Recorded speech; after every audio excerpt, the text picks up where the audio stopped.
یا پھر موسیٰ کے رب کو مان کر اس کڑھا میں جلنا چاہتی ہے۔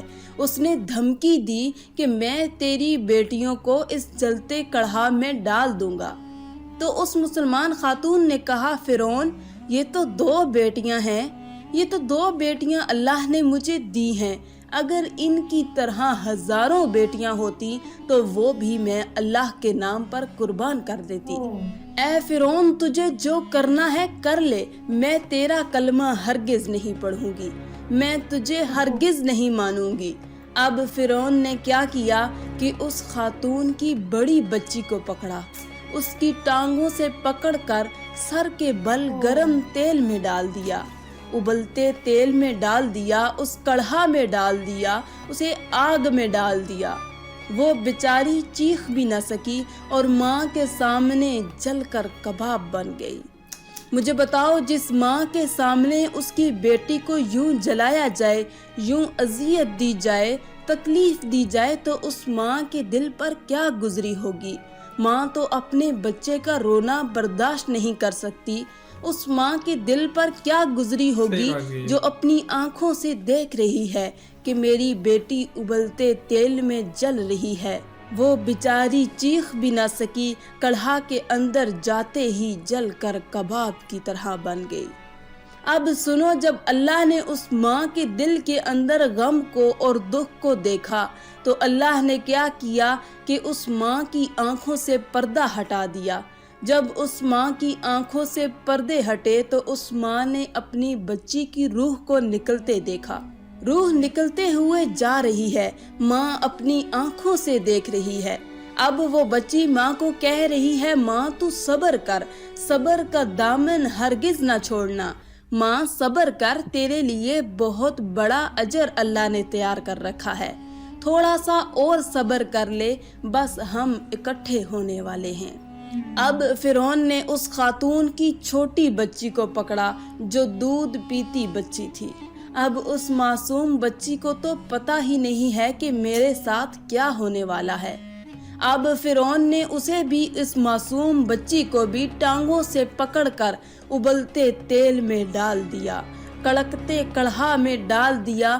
وہ معصوم پھول، نرم و نازک گوشت ایک پل میں جل کر کوئلہ بن گئی، جل کر کباب بن گئی۔ دوسری مرتبہ پھر سے ماں کی آنکھوں سے پردہ ہٹایا، ماں نے پھر دوسری بچی کی روح کو نکلتے دیکھا۔ روح نکل کر جا رہی تھی اور ساتھ میں کہہ رہی تھی ماں صبر کرو، صبر کرو، آگے تیرے لیے بہت بڑا اجر تیار ہے، ماں صبر کا دامن ہرگز نہ چھوڑنا، تھوڑا سا اور صبر کر لو، ابھی ہم اکٹھے ہونے والے ہیں۔ اب جب فرعون نے ماں کو پکڑا، اس مسلمان خاتون کو پکڑا، تو اس نے فرعون سے کہا کہ میری ایک خواہش ہے، جاتے جاتے وہ پوری کر دو۔ فرعون نے کہا کون سی خواہش ہے؟ اس نے کہا جب مجھے بھی جلا دو تو ہم ماں بیٹی کی ہڈیوں کو اکٹھا کر کے ایک ہی جگہ پر دفن کر دینا، ماں بیٹی کی ہڈیوں کو اکٹھا کر دینا، ایک ہی جگہ پر ان کو دفن کر دینا، بس یہی میری خواہش ہے، خدارا میری یہ خواہش پوری کر دینا میرے جانے کے بعد۔ فرعون نے کہا کہ یہ تیری خواہش ہم ضرور پوری کریں گے۔ فرعون نے اس کی ماں کو بھی جلا دیا، اس ماں کو بھی راکھ کر دیا۔ جب تینوں جل کر راکھ بن گئی تو ان کی ہڈیوں کو اکٹھا کر کے ایک جگہ پر دفن کر دیا۔ اس واقعے کو دیکھ کر حضرت آسیہ مسلمان ہوئی تھی۔ فرعون کی جو بیوی تھی حضرت آسیہ، اس واقعے کو دیکھ کر وہ مسلمان بن گئی۔ اللہ نے حضرت آسیہ کے دل میں یہ بات ڈالی کہ کوئی بھی ماں اپنے بچوں کو قربان نہیں کر سکتی، ہرگز نہیں کر سکتی جب تک حق سامنے نہ ہو۔ ایک بات اور جو اس واقعے کا حصہ ہے وہ یہ ہے کہ میرے حضور جب معراج پر گئے، جب میرے حضور صلی اللہ علیہ وآلہ وسلم بیت المقدس پر گئے اور جب وہاں پر سے آسمانوں کا عروج ہوا تو نیچے سے میرے حضور پاک صلی اللہ علیہ وآلہ وسلم کو جنت کی خوشبو محسوس ہوئی۔ جنت کی خوشبو محسوس ہوئی تو میرے حضور نے جبرائیل علیہ السلام سے پوچھا جبرائیل بتا تو صحیح یہ جنت کی خوشبو کہاں سے آ رہی ہے؟ تو جبریل علیہ السلام عرض گزار ہوئے کہ حضور فرعون کی باندی، فرعون کی وہ مسلمان خادمہ جس کو ابلتے تیل میں ڈالا گیا تھا، جس کی دونوں معصوم بچیوں کو ابلتے تیل میں ڈالا گیا تھا، فرعون کی وہ خادمہ اپنی بیٹیوں سمیت جس مٹی میں دفن ہیں، یہ خوشبو اس مٹی میں سے آ رہی ہے۔ یہ جس مٹی میں دفن ہیں حضور، یہ خوشبو اس مٹی سے آ رہی ہے۔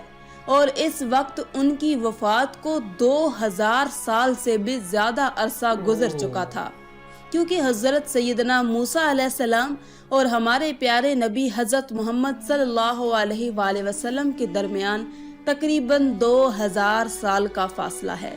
اور جب اب حضرت آسیہ مسلمان ہو گئی تو فرعون بڑا ہی پریشان ہو گیا کہ یہ تو میرے گھر میں ہی اسلام داخل ہو گیا، یہ تو میری حویلی میں ہی اسلام داخل ہو گیا ہے۔ پہلے تو فرعون نے کوشش کی، سمجھایا، لیکن جب آسیہ نہ سمجھی، جب وہ نہ مانی تو فرعون نے اپنی بیوی آسیہ کو قید میں ڈال دیا۔ جب قید میں ڈالا پھر بھی وہ نہ مانی تو پھر انہیں بھرے دربار میں کوڑے مارے۔ وہ پھر بھی نہ مانی، اس لیے کہ ایمان پر جتنی مشقت آتی ہے وہ اتنا ہی بڑھ جاتا ہے، وہ اتنا ہی مضبوط ہو جاتا ہے۔ جب پھر وہ نہ مانی تو فرعون نے حکم دیا کہ آسیہ کو سولی پر لٹکا دیا جائے، سولی پر چڑھا دیا جائے، اسے سولی پر لٹکا دو کہ یہ تڑپ تڑپ کر مر جائے گی۔ ہائے جس خاتون نے کبھی تنکے کو بھی نہیں اٹھایا تھا، آج اس کے ہاتھوں میں کیل اور اس کے پاؤں میں کیل ٹھونک دیے تھے۔ جب آسیہ سولی پر لٹک گئی تو اس وقت آسیہ نے دعا کی کہ اے باری تعالیٰ مجھے اپنے پاس جنت میں گھر عطا کر دے، میرے مالک مجھے جنت میں گھر عطا کر دے اور مجھے فرعون کے عذاب سے نجات دے میرے مالک۔ جو ہی آسیہ نے یہ دعا مانگی تو اللہ تعالیٰ کی رحمت کی غیرت کو جوش آیا، میرے مالک کی رحمت جوش میں آ گئی۔ میرے مالک نے فرمایا فرشتوں جنت کے سارے دروازے کھول دو، جنت کے سارے دروازے کھول دو اور آسیہ کو دنیا میں ہی جنت میں اس کا گھر دکھا دو۔ اب فرشتوں نے عرش تک سارے دروازے کھول دیے۔